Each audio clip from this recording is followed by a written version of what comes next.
سب سے پہلی بات جو اس مہینے میں انتہائی قابل اعتراض اور تکلیف دہ سامنے آتی ہے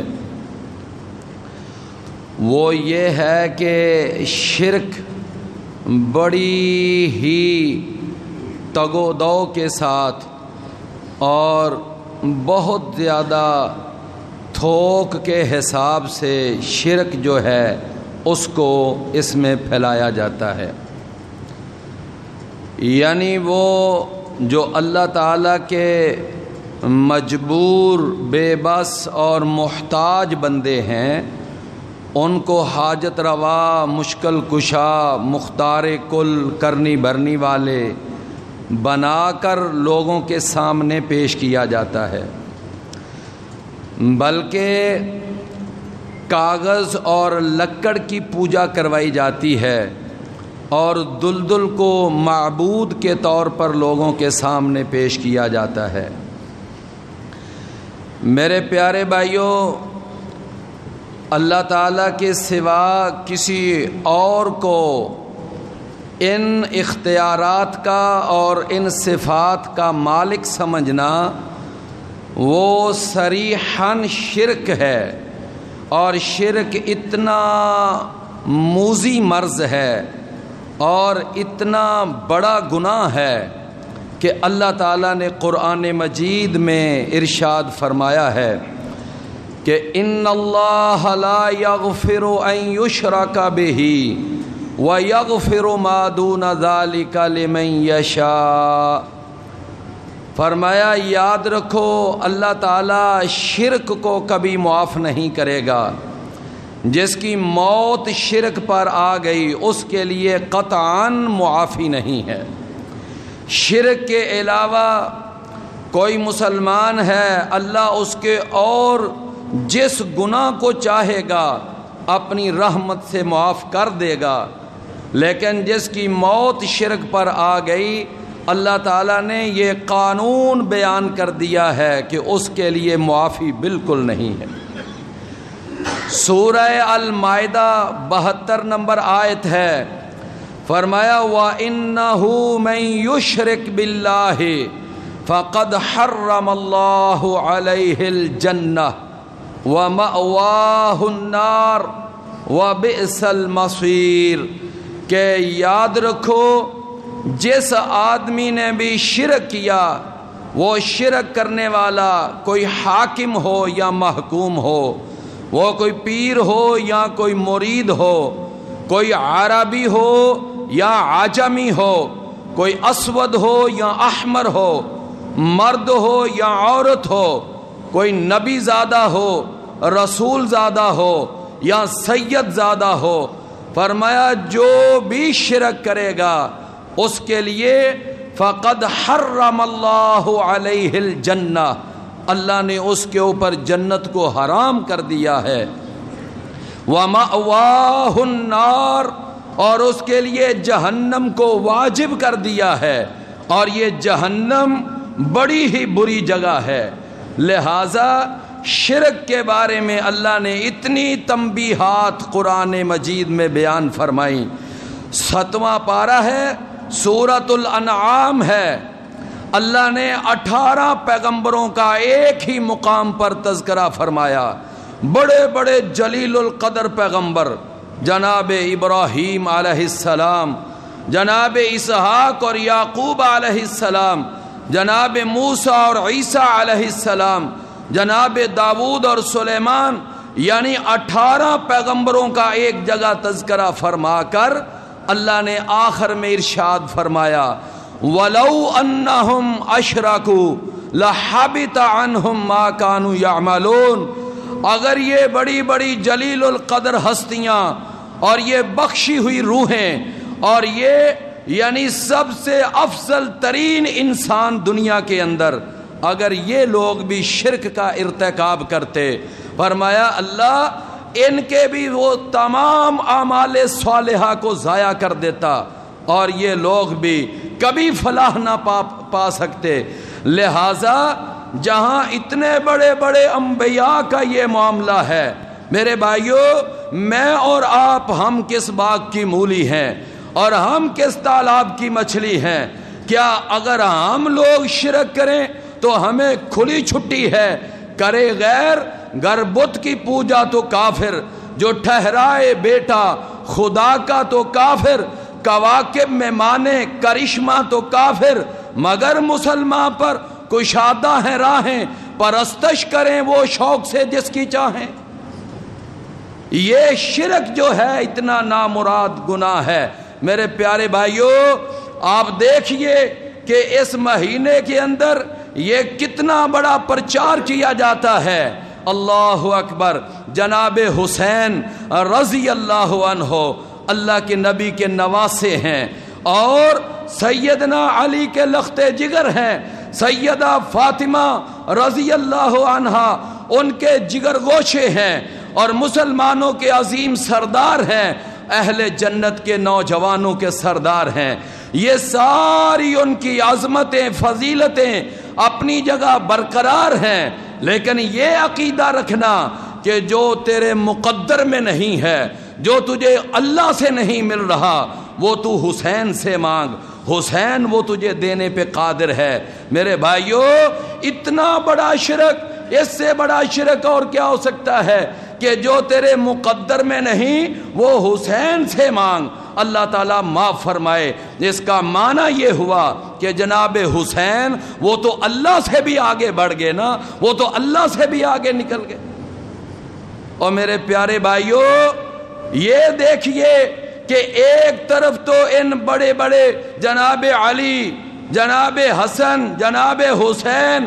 ان بڑے بڑے بزرگوں کے ایک طرف تو اتنے بڑے بڑے وہ جناب بڑی طاقتوں کے مالک تھے، ان کے پاس بڑی قوتیں تھیں، وہ پاؤں مارتے تھے ساتوں زمینیں ہلا کے رکھ دیتے تھے، وہ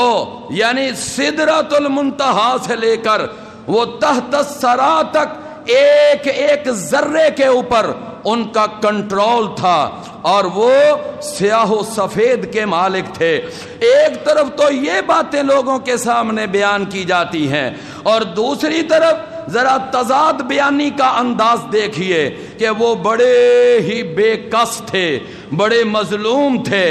بڑے ہی وہ جناب مظلومانہ طریقے سے کربلا کے اندر شہید کر دیے گئے، یہاں تک کہ بھوک اور پیاس کے ساتھ بلک بلک کر انہوں نے وہاں شہادتیں پائیں۔ کوئی ہے دنیا کا مدبر، کوئی ہے دنیا کا مفکر، کوئی ہے دنیا کا فلاسفر جو ان دونوں باتوں میں آپس میں مطابقت ثابت کر کے دکھا دے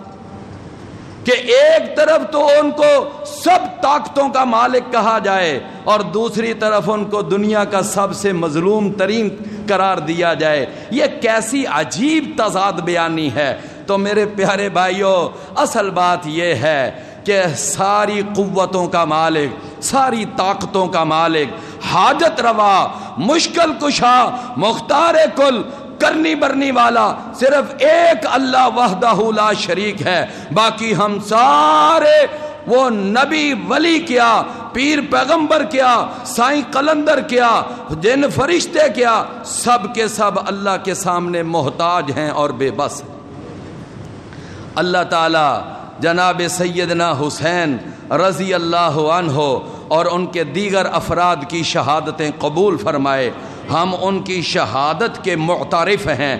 باقی رہ گیا کہ ان کو حاجت روا مشکل کشائی کے وہ منصب پہ بٹھانا یہ کسی طرح بھی جائز اور روا نہیں ہے۔ دوسری بات جو میں آپ کے سامنے عرض کرنا چاہتا ہوں وہ یہ ہے کہ خاص طور پر اس محرم کے مہینے میں یہ کیا کیا جاتا ہے، حدیث اور سنت کی اہمیت کو بہت زیادہ گرا دیا جاتا ہے۔ میرے بھائیوں، ہم کلمہ پڑھتے ہیں لا الہ الا اللہ محمد الرسول اللہ، کیا معنی ہے اس کا؟ اللہ تیرے سوا کوئی معبود نہیں۔ باقی رہ گئے کہ عبادت کرنی کیسے ہے، اس کے لیے اللہ نے اپنا آخری پیغمبر محمد کریم صلی اللہ علیہ وسلم بھیجا ہے کہ ان کو دیکھ کر عبادت کرنی ہے، تم نے ان کو دیکھ کر تم نے زندگی گزارنی ہے۔ میرے بھائیو، یہ ہے ہمارے لیے سیمپل، ہمارے لیے ماڈل، ہمارے لیے نمونہ اور اسوہ حسنہ اللہ نے جناب محمد کریم صلی اللہ علیہ وسلم کو بنایا ہے۔ آئیے قرآن پڑھیے، اللہ قرآن میں ارشاد فرماتے ہیں ان کنتم تحبون اللہ فاتبعونی یحببکم اللہ، اگر تم اللہ سے محبت کے دعوے دار ہو تو اس کے لیے تمہیں اتباع کرنی پڑے گی محمد کریم صلی اللہ علیہ وسلم کی۔ دوسرا مقام فرمایا ما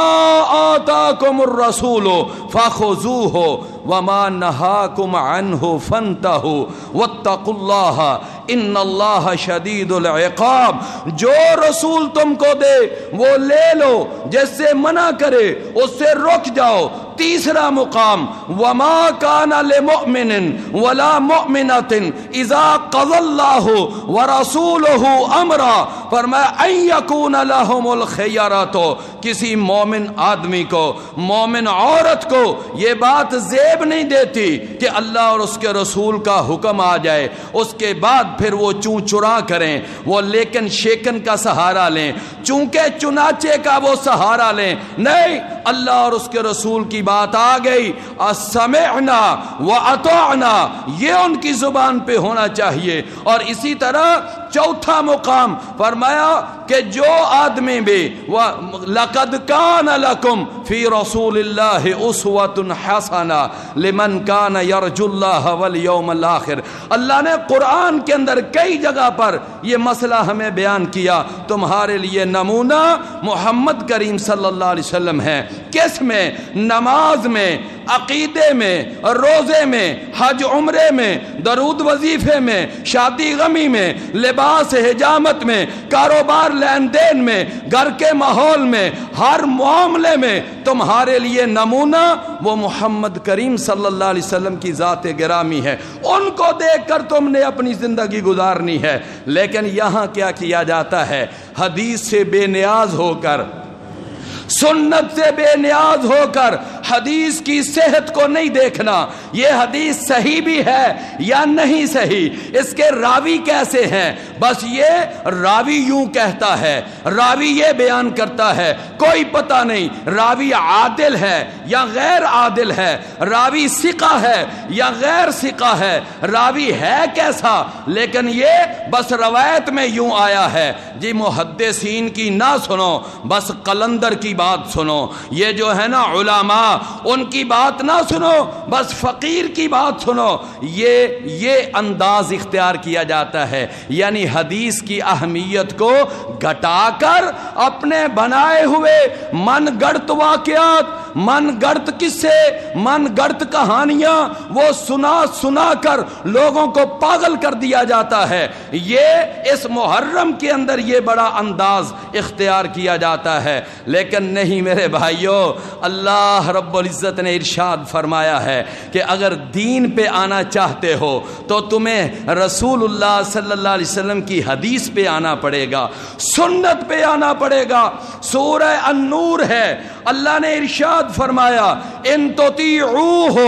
تہتدوا، اگر تم محمد صلی اللہ علیہ وسلم کی اطاعت کرو گے تو یاد رکھو پھر تم ہدایت پاؤ گے، اگر تم نے محمد صلی اللہ علیہ وسلم کی اطاعت نہ کی تو کبھی ہدایت نہیں پا سکتے، ساری زندگی ٹھوکریں مارتے رہو گے، ساری زندگی اپنے سر پھوڑتے رہو گے، کبھی ہدایت کا سرمایہ نصیب نہیں ہوگا، کبھی دین کی دولت نصیب نہیں ہوگی اگر تم نے حدیث اور سنت کی طرف رجوع نہ کیا۔ لیکن میرے بھائیوں معلوم یہ ہوا کہ دین سارے کا سارا اگر ملے گا تو وہ محمد کریم صلی اللہ علیہ وسلم سے ملے گا، محمد کریم صلی اللہ علیہ وسلم سے دین ملے گا۔ قرآن ان تطیعوہ تہتدوا، اقبال بڑی پیاری بات کہہ گیا، اس نے کہا تھا بمصطفیٰ برساں خیشرا کہ دین ہما اوست، کہ اے مسلمان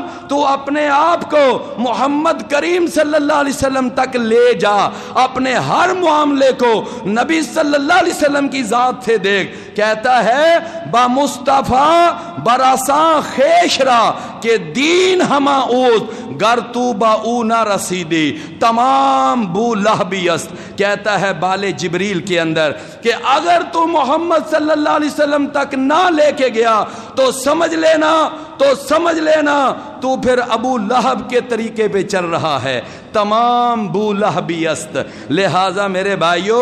ہم کہتے ہیں دین محمد صلی اللہ علیہ وسلم، لیکن ادھر کیا کہا جاتا ہے؟ اب ذرا تصویر کا دوسرا رخ، کہتے ہیں کہ شاہ است حسین، بادشاہ است حسین،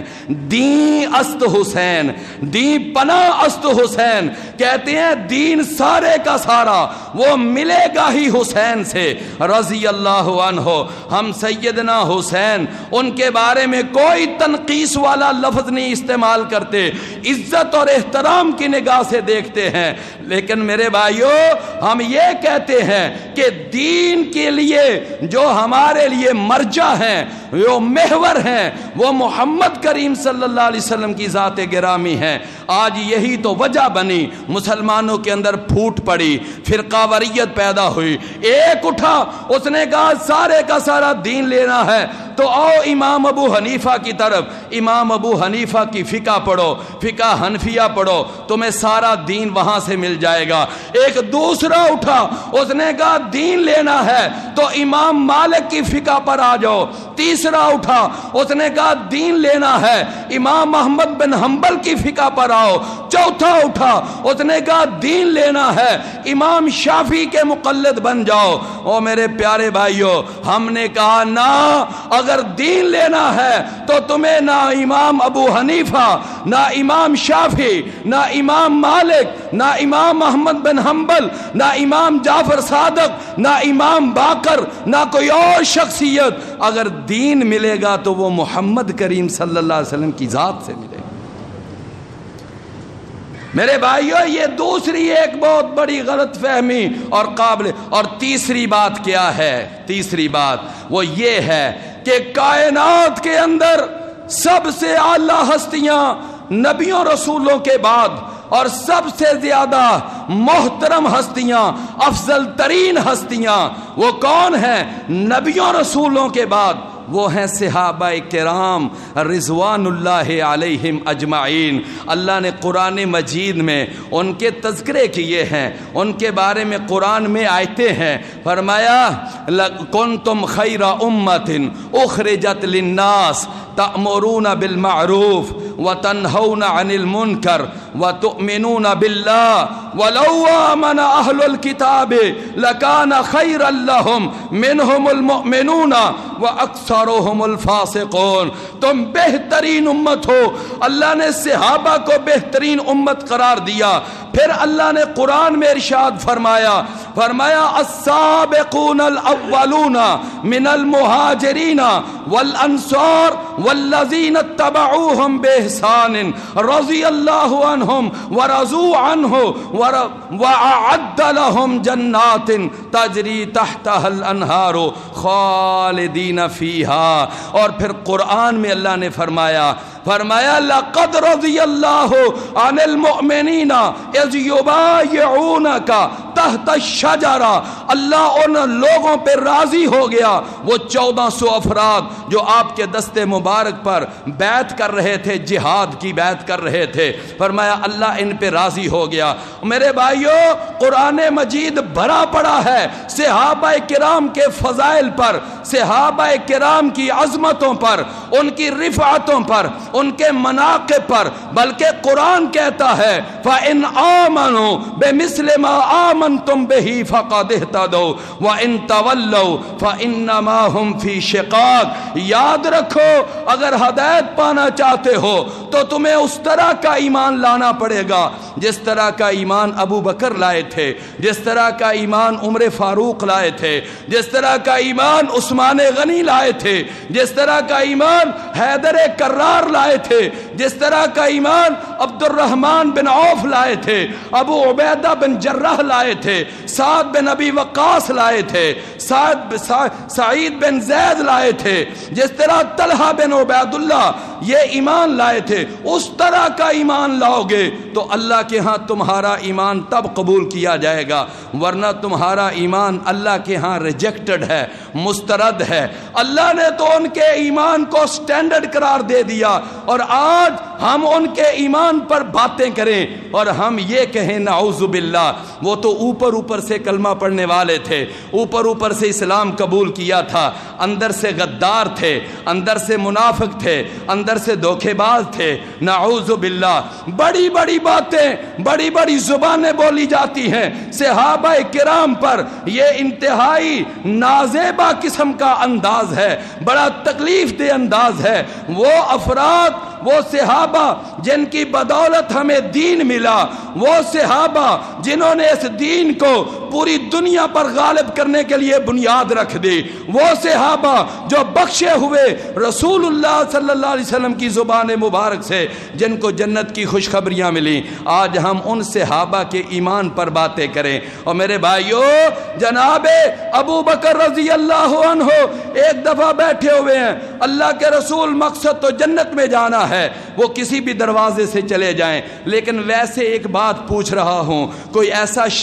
شخص ہوگا جس کو جنت کے 8 دروازوں سے پرمیشن ہو کہ وہ جنت کے جس دروازے سے بھی چاہے وہ جنت میں جا سکتا ہے؟ نبی کریم صلی اللہ علیہ وسلم نے فرمایا، ہاں ابو بکر ایسے لوگ ہوں گے، وہ ارجو ان تکون منہم، اور میں اس بات کی امید رکھتا ہوں ان میں سے ایک خوش نصیب آپ بھی ہیں۔ میں اور آپ جنت کے لیے ترستے ہیں، لیکن جنت ہے جو ان ہستیوں کے لیے ترستی ہے۔ میرے بھائیو، عمر رضی اللہ عنہ پہ بات کی جائے، عمر رضی اللہ عنہ تو وہ ہیں جن کا محل میرے اور آپ کے پیر و مرشد، میرے اور آپ کے ہادی و رہنما، میرے اور آپ کے پیشوا اور مقتدا، ساری کائنات کے امام، ساری کائنات سے اعلیٰ افضل، اور انسان لاکھوں کروڑوں انسانوں کے دلوں کی دھڑکن جناب محمد کریم صلی اللہ علیہ وسلم اپنی ان پیاری آنکھوں سے ان کا محل جنت میں دیکھ کر آئے تھے معراج کے موقع پر۔ اور میرے بھائیو، آ کر بتا بھی دیا تھا کہ لوگوں، میں عمر بن خطاب کا محل اپنی آنکھوں سے دیکھ کر آیا ہوں، اور کسی اور کے بارے میں بات کرو تو کرو، لیکن عمر کے بارے میں تو زبانیں بند کر لو، اس کا محل تو میں محمد خود دیکھ کر آیا صلی اللہ علیہ وسلم۔ اور جناب عثمان رضی اللہ عنہ، جناب رسول اللہ صلی اللہ علیہ وسلم نے فرمایا تھا سیدہ عائشہ رضی اللہ عنہا کو، جب ایک دفعہ آپ تشریف فرما ہیں اور آپ کی پنڈلی سے کپڑا ہٹا ہوا ہے، جناب ابو بکر آئے، آپ نے کپڑا درست نہیں کیا، جناب عمر آئے، کپڑا درست نہیں کیا، جس وقت جناب عثمان آئے، کپڑا درست کیا اور ٹھیک طرح ہو کر بیٹھ گئے، جس وقت تینوں اصحاب چلے گئے، اماں جی سیدہ عائشہ سے نہ رہا گیا، پوچھا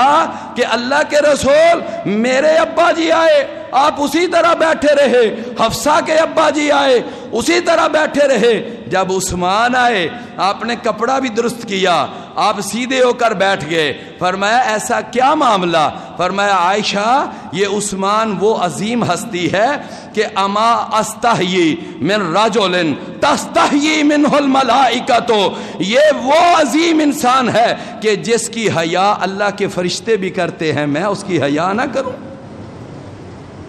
میرے بھائیو، تیسری قابل اعتراض بات محرم کے اندر یہ ہے کہ صحابہ کرام پر وہ طرح طرح کے جملے کسے جاتے ہیں، اور اشاروں کنایوں کے اندر ان کے اوپر ان کو برا بھلا کہا جاتا ہے، بلکہ بعض مجلسوں میں ان کو کھلے لفظوں کے اندر گالیاں دی جاتی ہیں۔ یہ صحابہ کرام کے بارے میں تو یہ 3 باتیں۔ چوتھی اور آخری بات جو ہے وہ یہ ہے کہ اس مہینے کے اندر ایک یہ بڑا انداز یہ رونے دھونے کا، نوحہ اور ماتم کا اختیار کیا جاتا ہے، مر گئے لٹ گئے کچھ نہیں رہا یہ وہ،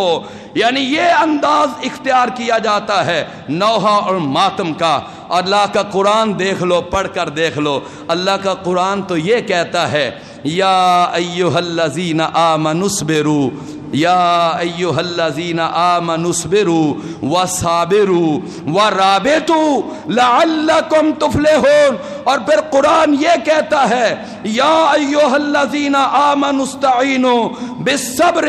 والصلاۃ ان اللہ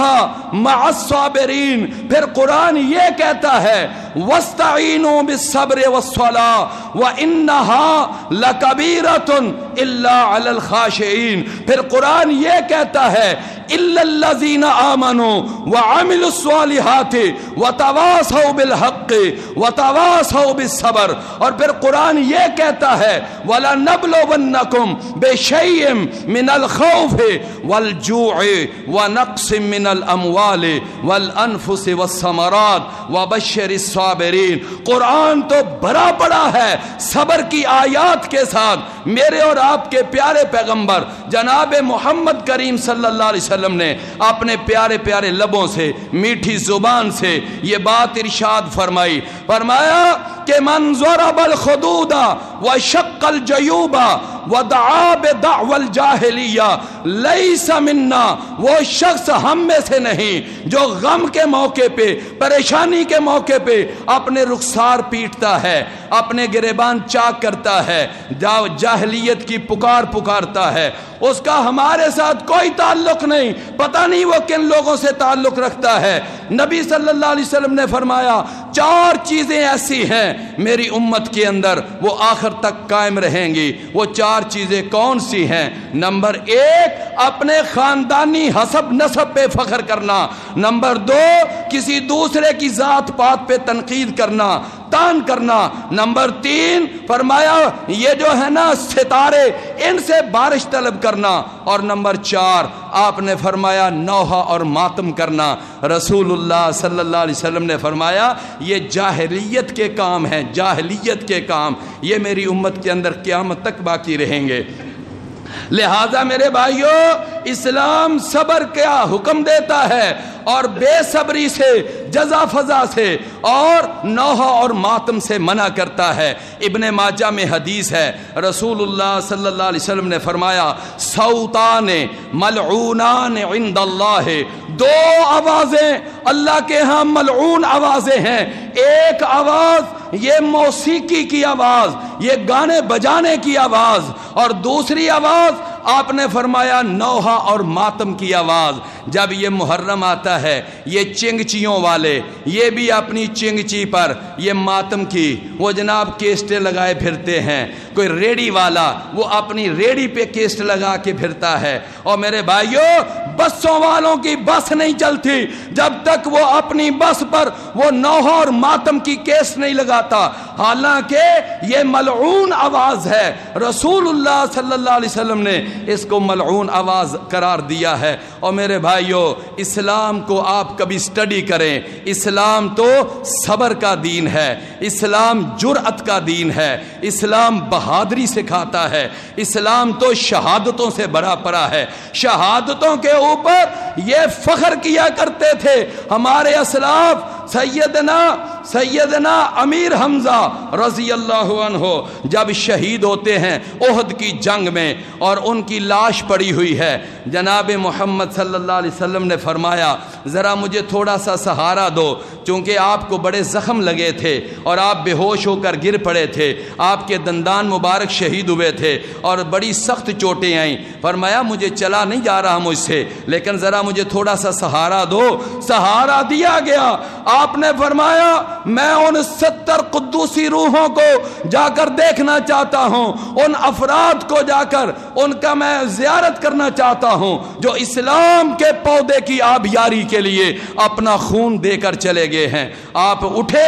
آپ ایک ایک کی لاش پر گئے۔ جب چلتے چلتے امیر حمزہ اپنے سگے چچا کی لاش پر آئے تو کیا دیکھا؟ پیٹ چاک کیا ہوا ہے، اندر سے کلیجہ باہر نکالا ہے، دل باہر نکالا ہوا ہے۔ ہے اور ان کا ناک بھی کٹا ہے، کان بھی کاٹے ہوئے ہیں، آنکھیں نکالی ہوئی ہیں، زبان کاٹی گئی ہے، ان ساروں کے پیس بنا کر ایک ہار پرویا گیا ہے۔ بڑا ہی مظلومانہ اور انتہائی خوفناک منظر۔ نبی کریم صلی اللہ علیہ وسلم نے حوصلہ نہیں ہارا، آپ نے فرمایا لگتا ہے میرے چچا کو اللہ سے بڑی محبت ہے، جو اللہ کا جتنا محبوب ہوتا ہے کافروں کے ہاں وہ اتنا زیادہ وہ ناپسندیدہ ہوتا ہے، لہٰذا میرا چچا اللہ کا بڑا گہرا محبوب ہے، اللہ سے بڑی گہری محبت تھی میرے چچا کو۔ آپ نے وہاں کھڑے ہیں، سامنے نظر پڑی آپ کی پھپھو جان سیدہ صفیہ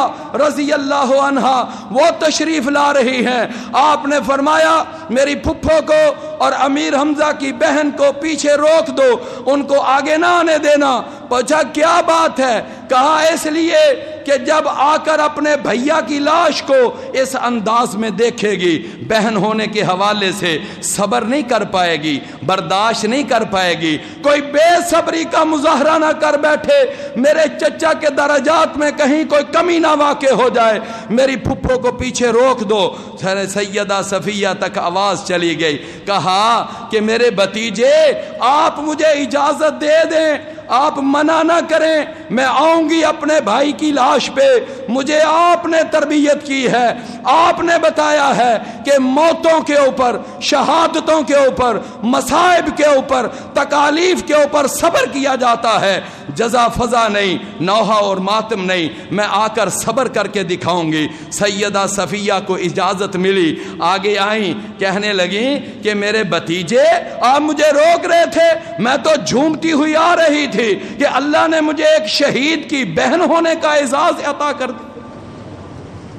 اسلام تو شہادتوں کا دین ہے، شہادتوں پہ صبر اور شکر اور فخر کرنے والا دین ہے۔ اسلام یہ شہادتوں پر جو نوحہ نہیں سکھاتا، ماتم نہیں سکھاتا۔ اور میرے پیارے بھائیوں، سیدہ خنسا مردوں کی بنسبت عورتوں میں حوصلہ کم ہوتا ہے۔ سیدہ خنسا رضی اللہ عنہا جس وقت وہ ابھی مسلمان نہیں ہوئی تھی، کافر تھی، دو بھائی ان کے ایک جنگ میں مارے گئے، ان کی وفات پر اس نے مرثیے کہہ کر وہ نبینی ہو گئی تھی اور آنکھوں کی بینائی جاتی رہی۔ اب اسلام قبول کیا، 4 بیٹے لے کر غزوہ جنگ قادسیہ میں پہنچی، چاروں بیٹوں کو رات کے وقت اکٹھا کیا، کہنے لگی میرے بیٹو میری بات کان کھول کر سنو، میں تمہارے چچاؤں کے گھر میں تھی، میں نے تمہارے چچاؤں کو ذلیل نہیں کیا تھا، پھر میں جب تمہارے ماموں کے گھر میں آئی میں نے اس وقت بھی تمہیں ذلیل نہیں کیا۔ فرمانے لگی کہ یاد رکھو کل مارکا ہوگا اسلام اور کفر کا، ہمارے مقابلے میں وہ آتش پرست آئیں گے، تو تم نے ڈٹ کے لڑنا ہے، ڈٹ کر مقابلہ کرنا ہے، تم نے کافروں کو ناکو چنے چبوانے ہیں اور تم نے بھرپور اپنی جرت اور بہادری کا مظاہرہ کرنا ہے۔ بیٹو میں جب تمہاری شہادتوں کے بعد تمہاری لاشوں کو دیکھوں تو مجھے زخم تمہارے سینوں پہ نظر